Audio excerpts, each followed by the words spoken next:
नमस्कार, अमृत विचार के न्यूज बुलेटिन में आपका स्वागत है। पेश है देश दुनिया की 5 बड़ी खबरें। बुलेटिन के आखिरी भाग में सुनिए रुहेलखंड समाचार। कोरोना संक्रमण और लॉकडाउन में सबसे बड़ी मुश्किल शैक्षिक व्यवस्था को ढर्रे पर लाने की है। यूजीसी की विशेषज्ञ कमेटी के अध्यक्ष और हरियाणा सेंट्रल यूनिवर्सिटी के वीसी ने अहम सुझाव दिए हैं। उनका कहना है कि तकनीक के जरिए पढ़ाई जारी रख सकते हैं। कमेटी ने सिफारिशों में 25% पढ़ाई ऑनलाइन कराने, वाइवा, प्रैक्टिकल और असाइनमेंट आदि के लिए तकनीक का सहारा लेने पर जोर दिया है। उन्होंने कहा कि ऑनलाइन शिक्षा वर्तमान समय की जरूरत है। केंद्रीय गृह मंत्री अमित शाह ने कहा है कि सीएपीएफ की कैंटीनों में सिर्फ स्वदेशी उत्पाद ही बेचे जाएंगे। ये आदेश देश भर की सभी कैंटीनों पर 1 जून से लागू होगा। अनुमान है कि इससे लगभग 10 लाख सीएपीएफ कर्मियों के 50 लाख परिजन स्वदेशी सामान का उपयोग करेंगे। योगी आदित्यनाथ सरकार ने उत्तर प्रदेश में कोरोना महामारी के मद्देनजर सभी अधिकारियों और कर्मचारियों के तबादलों पर रोक लगा दी है। मुख्य सचिव आर.के. तिवारी ने कहा कि अगले आदेश तक सभी तबादलों पर प्रतिबंध रहेगा। बहुत जरूरी होने पर ही मुख्यमंत्री की अनुमति से तबादले किए जा सकते हैं।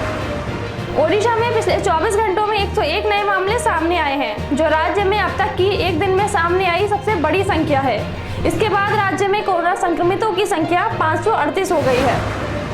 कोरोना वायरस से पिछले 24 घंटों में दुनिया भर में 4,261 मौतें हुई हैं, जिससे मरने वालों की संख्या बढ़कर 2,83,000 के पार हो गई है। दुनिया भर में संक्रमितों की संख्या 40,88,848 है। और अब पेश है रुहेलखंड समाचार।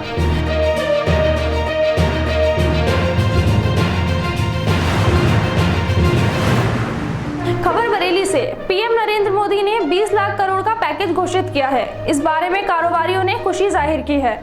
उनका कहना है कि कारोबार को गति देने के लिए सरकार को जीएसटी में छूट देनी चाहिए। इसके साथ ही इंपोर्ट एक्सपोर्ट के काम को सरल किया जाना चाहिए। मुरादाबाद में एक डॉक्टर समेत 2 कोरोना पॉजिटिव मिले हैं। जिले में संख्या बढ़कर 128 हो गई है। इसमें 90 संक्रमित ठीक भी हो चुके हैं। मुख्य चिकित्सा अधिकारी डॉक्टर एमसी गर्ग ने बताया कि जिन 4 लोगों की रिपोर्ट आई है, इनमें से हिमगिरी कॉलोनी जबकि ईदगाह का एक डॉक्टर संक्रमित है। संक्रमित डॉक्टर ने हिमगिरी के एक व्यक्ति की पट्टी करने के बाद 20 मरीजों का उपचार किया था। स्वास्थ्य विभाग उन लोगों की भी तलाश कर रहा है।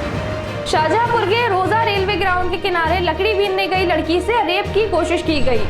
लड़की को रेलवे के कर्मचारी ने अपने साथी के साथ पकड़ लिया। वह उसे ट्रेन के डिब्बे के किनारे खींच ले गए और दुराचार की कोशिश करने लगे। शोर शराबा सुनकर रेलवे ग्राउंड में शाम को घूमने आए लोगों ने दौड़कर कर्मचारी के चंगुल से लड़की को छुड़ाया। बाद में उसे जेल भेज दिया गया है। पीलीभीत के अमरिया थाना क्षेत्र में पड़ने वाले गांव पंडरा रामदास में बाघ दिखने से सनसनी फैल गई। इस क्षेत्र में गन्ने की भरपूर खेती होती है। बाघ उसी में अपना डेरा डाले रहते हैं। अब गन्ना कट चुके हैं तो बाघ खेतों की तरफ निकल आए हैं। इससे किसानों में दहशत है। वन विभाग को सूचना देने के बाद भी कोई मजबूत कदम अभी तक नहीं उठाया गया है। आखिर में बरेली के मौसम का हाल। बुधवार को दिन का तापमान 34 डिग्री सेल्सियस रहा। कल 38 डिग्री तापमान रहने की उम्मीद है। आसमान पर बादल छाए रहेंगे।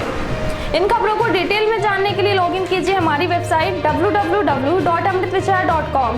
नमस्कार।